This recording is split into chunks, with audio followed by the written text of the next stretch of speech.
Hello எல்லாருக்கும். இன்றைக்கி இந்த மினி ஷார்ட்ஸில் என்ன பார்க்கலாமா, ஒரு 5 ட்ரெயின் ரூட்ஸ் நான் சொல்கிறேன் இந்தியாவில்.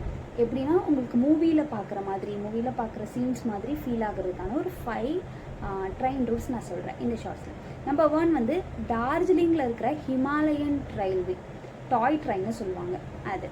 நம்பர் 2 வந்து கொங்கன் ரயில்வே. நான் எல்லாமே கீழே கேப்ஷனில் உங்களுக்கு மென்ஷன் பண்ணுறேன், அந்த வேர்டிங்ஸ் எல்லாமே. உங்களுக்கு புரியலன்னா நீங்கள் அதுவும் ரெஃபர் பண்ணி சர்ச் பண்ணி பாருங்கள். தேர்ட் ஒன் வந்து காஷ்மீர் ரயில்வே, அதாவது பான்கில் டு பரமுலா, அந்த லொக்கேஷனில், அந்த இதில் வந்து மூவி சீன்ஸ் மாதிரியே ஃபீல் ஆகுறது. அண்ட் ஃபோர்த் ஒன் வந்து நீல்கிரி மவுண்டைன் ரயில்வே, இதுவும் வந்து மூவி சீன்ஸ் மாதிரியே உங்களுக்கு ஃபீல் ஆகும். இதெல்லாம் நீங்கள் கண்டிப்பாக எக்ஸ்ப்ளோர் பண்ணி பாருங்கள். அண்ட் ஃபைனல் ஒன் வந்து மந்தோவி எக்ஸ்பிரஸ், அது வந்து கோவா டு மும்பை போகிற ஒரு எக்ஸ்பிரஸ். அதையும் நீங்கள் ட்ரை பண்ணிங்கன்னா அந்த வேஸ் எல்லாமே உங்களுக்கு மூவி சீன்ஸில் வர மாதிரியே ஃபீல் ஆகும். ஸோ இந்த ஷார்ட்ஸ் உங்களுக்கு பிடிச்சிருந்துச்சுன்னா மறக்காமல் லைக் பண்ணுங்கள். இந்த மாதிரி இன்னும் நிறைய வேணும்னா கண்டிப்பாக நம்ம சேனலை ஃபாலோ பண்ணுங்கள். இது உங்களுக்கு யூஸ்ஃபுல்லாக இருந்துச்சுன்னா கமெண்ட் பண்ணுங்கள். Thank you so much. பாய்.